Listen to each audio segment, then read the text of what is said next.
গরমের টাইম হলে এই ঘরটায় বসে করতাম। এখন শীতের টাইম এখন মানে করা যায় না, এই ঘরটায় মানে ভীষণ ঠান্ডা হয়। মানে এই পুরো টিনের ঘর তো মানে নিহর পড়ে ভীষণ ঠান্ডা হয়ে যায়। থামো দেখি ঘরে, এই যে দেখো, এই যে এই যে সাপটা, এই যে দেখো ঘরের মধ্যে। হ্যাঁ, so hello guys, welcome to my new blog. Guys এখন টাইম এই যে 12টা 19। এখন আমি ভিডিওটা মানে 12টার সময় আপলোড হয়ে গেছে আমার ভিডিওটা। তো আপলোড করতে আসলাম বাড়িতে, আর বাবা এই লতার নিয়ে এসছে, আমি আনিনি আজকে গাইজ, আমার যাওয়া লাগেনি। মানে আমি যাইনি, শরীর খারাপ করছিল কালকে রাত্রিবেলায়। সকালবেলায় উঠে ভিডিও এডিট করছিলাম, তখন বাবা যেয়ে নিয়ে চলে এসছে। আমি এখন আসলাম, এসে দেখছি এখানটা সাপ, বড় সাপটা এখানে ছিল। বড় সাপটাই এখানে চেয়ারের কাছে, এখানে বড় সাপটা এখানে আছে। এখনই গেল এই সাইড দিয়ে, সামনে দিয়ে গেলে দেখানো যাবে। থামো দেখাচ্ছি, দেখে যাই ওই সাইড দিয়ে গেলে সামনে পাবো যত সম্ভব। চলো দেখাচ্ছি, থামো। এখানে আমি আসলাম, এসে মানে লতার বোঝার কাছে দাঁড়িয়ে দেখছি এখানে বড় সাপটা। হ্যাঁ, চলো দেখাচ্ছি, থামো। এইদিকে আসলো, ওই যে ঘরের পিছনের দিকে, এইদিকে এই ঘরটাই মানে এই জন্য বসা বন্ধ, বসতে মানা করে আমাকে, সাপ পাশে খাই। থামো দেখাচ্ছি, এখানে তো আসলো, এদিকে আসলো, চলে গেছে মনে হয় কোনো দিকে। এই যে এই সাইড দিয়ে নামলো, এই তো একদম ঘরের এই কোনা দিয়ে, দিক দিয়ে। সাবধানে যেতে হবে গাইস, বহুত বড় সাপ। চলে গেছে মনে হয় কোনো দিকে, দেখতে পাচ্ছি না। তবে দেখা যাবে মানে কিছুক্ষণ পরে বা আজকেই বা একটু বাদে, যাই হোক, যখন তখন হোক দেখা যাবে। আশেপাশে ঘুরে বেড়াবে, এই সাইডে থাকে সবে, মানে এই আশেপাশে, বাড়ির আশেপাশে সব জঙ্গল টঙ্গলের মধ্যে। এগুলো পরিষ্কার করার দরকার একদিন, মানে ঘাস পড়া দিয়ে, যাই হোক, এগুলো পরিষ্কার করার তো দরকার। দেখো কত নোংরা হয়ে আছে এই যে ঘরের পিছনে। এই জন্য ঘরটায় বসতে মানা করতো আমাকে। আমি তাও বসতাম, রাত্রিবেলা তাও এডিট করতাম আমি এই ঘরে বসে বসে। এখন মানে শীতের টাইমে ঘরে বসে করি, মানে বড় ঘরে বসি। এখন মানে ঠান্ডা লাগে তাই। গরমের টাইম হলে এই ঘরটা বসে করতাম। এখন শীতের টাইম মানে করা যায় না, এই ঘরটায় মানে ভীষণ ঠান্ডা হয়। মানে এই পুরো টিনের ঘর তো মানে নিহর পড়ে ভীষণ ঠান্ডা হয়ে যায়। তবে দেখি ঘরে, এই যে দেখো, এই যে এই যে সাপটা, এই যে দেখো ঘরের মধ্যে। হ্যাঁ হ্যাঁ, এই যে এই ডামটার পিছনে গেল, ডামের পিছনে, এই যে দেখা যাচ্ছে, এই যে সাপটা। বাবরে, এইখানে ছিল, এইখানে একদম এই জায়গাটায়। লাইট, টর্চ লাইট নাই? আমি দেখাচ্ছি, দেখাও, টর্চ লাইটটা নিয়ে আসি, দাঁড়াও। পেছনে গেলে দেখা যাবে, ওই পাশের দিকে গেলে দেখা যাবে, ওই পেছনের দিকে। দেখি, বললাম আশেপাশে আছে, ও তো থাকবেই, ও যায় না। আমি দেখি, হ্যাঁ হ্যাঁ, বাড়ির মধ্যে কই কই, লাইটে তো, আরে লাইটে চার্জে নাই। ওই যে এখানে ঢুকে পড়লো আবার। তেড়ে দিতে হবে গাইজ, এই যে এইখানে বেরাবে, দেখবা এখনই বেরাবে। এই যে এই জায়গাটায় বেরিয়ে গেছে, অন্য দিক দিয়ে চলে গেছে, অন্য দিক দিয়ে বাইরে গেলে দেখা যাবে। তাও এই যে গাইজ পান্নার এই জায়গাটা, এই যে থামো, উঠবে ও, বাইরে বেরাবে, বাইরে বেরানো পুরোপুরি দেখা যাবে। থামো, এখানটা আছে, আমি দেখতে পাচ্ছি কিন্তু ফোনে মানে ফোকাস নিচ্ছে না। এই জায়গাটা ছিল গাইজ, হারিয়ে গেল। এই জায়গাটা কোথায় কিসের মধ্যে ঢুকে পড়েছে, আর বেরাচ্ছে না এখন।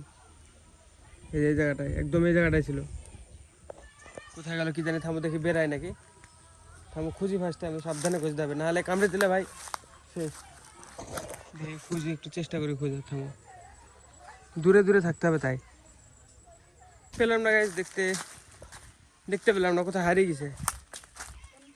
হ্যাঁ, ওখানে ভিতরে কিসের মধ্যে ঢুকে বসে থাকলাম, আর দেখতে পেলাম না। হ্যাঁ, এখানে নিচে, এই মানে ইটার মধ্যে। লাইটটা বের করে হলাম, দেখা যায় না, লাইটটাতে চার্জ নাই, লাইটটা চার্জে লাগাতে হবে। চার্জে লাগিয়ে দিয়েছি লাইটটাকে। এভাবে খুঁজি খুঁজি তো সাপটাকে পাওয়া যাবে না, যখন ইচ্ছা হবে আবার বাইরে বেরাবে। এখানে ওইখানে থাকে, ঘরের ভিতরে থাকে, বাড়ির সামনে, সব জায়গায়, মানে সামনে, এখানে কাঁঠালতলা, এখানে রাস্তার মাঝে সবসময় দেখা যায় সাপটাকে, যখন তখন, মানে যে কোনো সময় দেখতে পাওয়া যায়, হঠাৎ হঠাৎ। গরুর সামনে ছিল। হ্যাঁ হ্যাঁ, এরকম থাকে, মানে সব সময় এরকম আশেপাশে ঘুরে বেড়ায়। অনেক দিন থেকে দেখছি, মেলা দিন হয়ে যাবে না, তাও মেলা 4-5 বছরের বেশি হবে। হ্যাঁ, আমরা যখন থেকে এই জায়গায় এসেছি তখন থেকে, মানে আমরা আগে, আমাদের বাড়ি এখানে ছিল না, ওই পেছনের দিকে ছিল, ওই দাদাদের ওই বাড়ির ওই জায়গাটায়। হ্যাঁ আমরা অনেকদিন আগে এসেছি, প্রায় আমি যখন 9-এ পড়তাম, 8-এ কি 9-এ পড়তাম তখন এসেছি এই সাইডে। দেখো এখানে এরকম ভাবে বাড়ি করেছি। আগে মানে উঁচু ছিল বাড়িটা, এরকম মানে মাটি এতটা আমি উঠতে পারতাম না, এরকম মানে হাইট ছিল, অনেকটা হাইট ছিল আমার। এখনকার সমান হলে এত দূর হবে, কোমর পর্যন্ত হবে না, কোমর পর্যন্ত হয়ে যাবে, হ্যাঁ অনেকটা উঁচু ছিল। রান্না হওয়ার মধ্যে প্রায় কী কী রান্না হবে আজকে? বেগুন মানুষে খায়, বেগুন 100 টাকা কেজি। 100 টাকা কেজি? খায় না তো এমনি 100 টাকা কেজি। বেগুন খেলে কি হয়? আমার তো খালি অ্যালার্জি হয়। বেগুন বড়ির ঝোল কেমনি হবে? কি দিয়ে বড়ি কি রানবে? বেগুন ছাড়া বড়ি রান্না হবে? বড়ি বেগুন তো আমার খেতে ইচ্ছা করে না, 15 টাকা হোক, 100 টাকা হোক, 500 টাকা হোক, তো একবার ফালতু লাগে মনে হয়। মানে বেগুন মানে কোনো গুণই নাই, বেগুন তো বেগুন নাম কে দিয়েছে? মানে ওর যে নাম দিয়েছে সে ভেবে চিন্তে দিয়েছে যে বেগুন কোনো গুণ নাই, তাই ওর নাম বেগুন। রান্নাবাড়া হলে খাওয়া দাওয়া করবো, আর বেশি সময় লাগবে না, 10 মিনিট 10-15 মিনিটের মধ্যে হয়ে যাবে। দেখি আর একবার সন্ধান করে আসি সাপটার পাওয়া যায় নাকি দেখি। ওই সাইডে পাওয়া গেল না, সাপ পাওয়া যাবেও না এখন, আর যখন পাওয়া তখনই পাওয়া যাবে। আমি একদিন আমাদের মানে 2 বছর মতো আগে না, মেলা মুরগি ছিল যখন, 2 বছর আগে না, 2 বছর মতো আগে আমাদের অনেক মুরগি ছিল, প্রায় 40-45টার বেশি, 45-48টার মতো মুরগি ছিল। মানে সব কি গোষ্ঠী থেকে না কোথা থেকে পেয়েছিল সব অনেক দিয়ে। মানে আমি ওই সাইডে বসছিলাম, মুরগিগুলো ছেড়ে দিই, আমি ওই সাইডে চেয়ারের উপরে বসছিলাম, দিয়ে মানে চেয়ারের তলে এসে সাপ বসে আছে আমার, মানে একদম তলে চলে এসছে। আমি ভয়ে আমার কথা বন্ধ, এই সাপটাই হবে মনে হয়। এটা না বড়টা, এটা না আর একটা আছে, ওটা মরে যায়নি? একটা দুটো সাপ ছিল, একটা মরে গেছে মনে হয় না? হ্যাঁ ওইটি না, যেটা মরিছে সেইটি। হ্যাঁ ওইটা তো থাকে না, ওইটা আমার। ওইটি আছে। দিয়ে মানে চেয়ারের তলে এসে বসছিল, মানে আচমকা মুরগি সব ডাকতে লেগে যায়, ভাবছি কি ব্যাপার, কি হলো, শিয়াল টিয়াল এসছে, আমি তাই ভাবছি। তারপরে নিচে এবার তাকিয়ে দেখছি সে সাপ তলে। হ্যাঁ ভীষণ ভয় লেগেছিল, ভীষণ। দিয়ে পালিয়ে চলে এসছে সব মুরগি টুরগি তেড়ে নিয়ে। অনেক মুরগি ছিল, এই ঘরটা মুরগির ঘর ছিল আগে, মানে মুরগি থাকতো এখানে, পুরো করা ছিল, লাইট মাইট লাগানো ছিল, সব ঘরটাকে গোছানো ছিল। তারপরে এই যে নেট মেট দিয়ে উপরে ঘেরা, এই যে বস্তা বস্তা দিয়ে, ওই তারপরে ঘেরা, মানে মুরগির কারণে ঘেরা, মুরগি ছিল তখন। রান্না বাড়া কমপ্লিট, এবার খাওয়া দাওয়া করে নেবো। আর গাইস আমাদের বাড়িতে এই সাপটা প্রায় 5 বছর থেকে আছে, এখন পর্যন্ত না কাউকে কামড়েছে, না কাউকে ভয় দেখিয়েছে, না কিছু করেছে। কামড়ায়ও নেই, কাউকে কামড়াতে যায়ও নেই, তাড়েও নেই, কিছু না। এখন তো মানে শুধু মানে কিছু একটা নড়লে মনে হচ্ছে সাপ। হবে দেখ, একবার দেখ। কই অল্পতে হয়ে যাবে, অল্প দিলে হয়ে যাবে। হ্যাঁ হয়ে যাবে তো। গরম গরম ভাত আর গরম গরম তরকারি। চলো খাওয়া দাওয়া করে নিয়ে দেখো ফটাফট। গাইস এখন বাজে 3টে 3:30, তো আমার চান্দান কমপ্লিট। তো হ্যাঁ এখন আমি মাঠের দিকে যাব একটু, মানে বাবা গিয়েছে সকালবেলায় মাঠে, মানে সকালবেলায় বলতে গেলে 10টার সময়, 10টা 9:30 এরকম টাইমে। এখনও আসেন, এখন মানে 3টে বাজে, 3:30 বাজে। তো হ্যাঁ বাবা মানে আমাদের জমির পাশে কার জমি মাপছে, তো এখানে বাবাকে ডেকে নিয়ে গেছে সকালবেলায়, এখনও পর্যন্ত আসেনি, এখনও খাওয়া দাওয়া করেনি, কিছু করেনি। তো হ্যাঁ মা আমাকে বলছে ডাকতে যেতে, যে ডেকে নিয়ে আসে আমি। মা আমার বাবা কোথায় আছে? আমাদের জমির পাশে। চলো গাইস দেখি যাওয়া যাক। আর এই যে ছোট ভাই এ যাবে, এদের মাস্টার, টিউশন মাস্টার, ভালো মাস্টার, টিউশন মাস্টার থেকে টিউশন নিয়ে যাচ্ছে, টিউশনের মাস্টার নিয়ে যাচ্ছে এদের ক্যাটারিং করাতে। ওখানে ক্যাটারিং করাবে, পয়সা দেওয়া হবে, ওটাতে ট্যুরে যাবে ঘুরতে সব জায়গায় জায়গায়। দেখো এদের জবর প্ল্যান, মাস্টারের বিশাল বুদ্ধি গাইস। এদের যদি কাজ করাবে, ক্যাটারিং করাবে, এরা পয়সা জমাবে, ওই পয়সা দিয়ে ট্যুর করা হয়ে যাবে, ঘোরা অনেক জায়গায়। কিছুদিন আগে গেছিল শান্তিনিকেতন, গেছিল কিছুদিন আগে ঘুরতে মাস্টারের সাথে। এইভাবে ওরা পয়সা জমায় আর ঘুরে বেড়ায়। চলো আমি দেখি ঘুরে আসি, যে পাই নাকি, কোথায় আছে বাবাকে দেখে আসি। বাবা আসলে তো আজকে খবর আছে বাবার, সকালবেলায় গেছে। বাবা তো বকা শুনবে আজকে, কিছু করার নাই, শুনতেই হবে। হ্যাঁ আমি তো বুঝতে পারছি কী হবে, বাড়িতে আসলে মা বকবে বাবাকে। সকালবেলায় গেছে, এখন 9টা 9:30 সময় গেছে, এখন 3:30 বাজে, প্রায় 4:45। এখন আসেনি, সারাদিন কিছু খাইও নি, বকবে তো অবশ্যই, খাওয়া দাওয়া ঠিক নাই, যাতামাতা করি, যাই হোক বলবে। চলো ডেকে নিয়ে আসি, আমি দেখি, আমার ডাকার দায়িত্ব, আমি ডেকে নিয়ে আসি। এই সাইড দিয়ে কাকা আসছে, কাকাকে জিজ্ঞাসা করে দেখি বাবা কোথায় আছে। কাকা বলবে ওই যে আসছে সামনে, এই যে। কোথায় কোথায় কোন দিকে?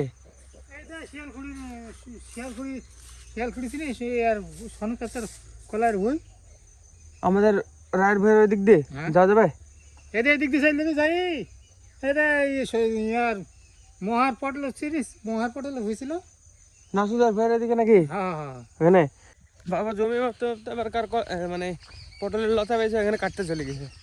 হ্যাঁ চলো নিয়ে আসি, বাবা কেটে দেবে, আমি একাটি নিয়ে চলে আসবো। ওই সামনে অনেক দূরে, অনেকটা দূরে। চলো এই সোজা রাস্তা দিয়ে যেতে হবে। কোথায় আছে কি করে কে জানে। সকালবেলায় বেরিয়েছে, এখন বিকালবেলায় লতা কাটতে যাচ্ছে ভাই। খাওয়া দাওয়া নাই, কিছু নাই। এই যে এখানে লতা কাটছে বাবা, এই যে। চলো যাই বাবার কাছে যাই দেখি ফার্স্টে। বাড়ি ডাকতে হারলাম, সকালবেলায় বেরিয়েছে, এখনো বাড়ি যাওয়া লাগে না নাকি? মা বলছে ডাকি না, একা দেখা কোথায় আছে? মা বলছে কি খাওয়া দাওয়া লাগে না নাকি? সকালবেলা বেরিয়ে এখন বাড়ি আসা লাগবে না? তাই খাওয়া হয়নি যে, সত্যি কথা বলতে মুড়ি খাইছি দেখো না শুধু। মা বলবে ঠিক আছে, খাওয়ার যখন লাগবে গরুর নিয়ে যাওয়াই ভালো। গামছা নিবি? হ্যাঁ, নাহলে কি নিয়ে যাবো? গামছা তো আনিনি। চলো গাইস, বোঝাটা আমি নিয়ে যাই দেখি বাড়িতে। বাড়ি যেই তারপরে দেখা হবে। এই যে লতার বোঝা নিয়ে চলে এসছে বাড়িতে। তো হ্যাঁ, মা তো বাড়িতে নাই এখন, দেখছে এই যে গাইজ আসছে। এই দেখো আমাদের ভাই আইলে আসবে না? আমি আগে খাবো তো। সারা মাঠ মারতে গেলে তো সব মাইকি তো জমি তো মারতে গেছে আমাদের আইলে। তাহলে আমি না থাকলেও আমি নালা দেখা গেল 1 ফুট এদিক ওদিক করে ফেলি, তাহলে তখন খাওয়া লাগবে না, তাহলে খাই দাই যেতে হবে। কি করতে হবে? তাই কি কথা, কি রে সাপের কলস করতে আসছে? পাখিতে নিয়ে এসে তাহলে সাপ এখানে একটা ছিল সকালবেলায়। Guys, এবারকার মতো তো বেঁচে গেল বাবা, কিছু বললো না আজকের মতো। তো চলে গিয়ে ফোন আমি চার্জে লাগাই একটুখানি, কিছুক্ষণ চার্জ দেবো, দিয়ে তারপরে আবার এডিট করতে হবে। তো এখন টাইম দেখাচ্ছে, আমি এই ফোনটা চার্জে লাগানো আছে। এখন টাইম হলো কত দেখাই যাচ্ছে না ভাই, লাইটে কম একদম। ও 4:16 রে, ফোন করেছিল তাকে রজত, 4:17 বাজে। তো দেখি ফোনটা একটু চার্জে লাগাই, 5:30 মানে 4:30 মধ্যে পুরো অন্ধকার হয়ে যাবে। তো তারপরে আবার এডিট করতে বসবো একটু বাদে। গাইজ এই যে টাইম দেখো, এখন বাজে 11:49। আমার ভিডিও পুরো এডিট কমপ্লিট। তো এখন দেখি এক্সপোর্ট করতে হবে, আপলোড রাখা। তো এক্সপোর্ট হতে আধ ঘন্টা লেগে যায়, মানে 15-16 জিবি ফাইল তো, আর ফোনে মানে স্টোরেজ থাকে না বেশি, যার কারণে মানে এক্সপোর্ট হতে টাইম লেগে যায়। আর গাইজ ভাই ক্যাটারিংয়ে গেছে, এখনও আসেনি, 12টা বাজতে চললো। ওর আসতে প্রায় 1-1:30 বেজে যাবে। ততক্ষণে আমি আপলোড লাগিয়ে দিয়ে ঘুমিয়ে যাবো, আমার ঘুমও হয়ে যাবে। তো চলো গাইজ, আজকের ব্লগের জন্য এটুকু নাই। ব্লগ ভালো লাগলে অবশ্যই লাইক করে দিও, চ্যানেলটা যদি নতুন হয়ে থাকো তো অবশ্যই সাবস্ক্রাইব করে দিও। দেখাবে বন্ধুদের ব্লগে। ধন্যবাদ ভিডিও দেখার জন্য।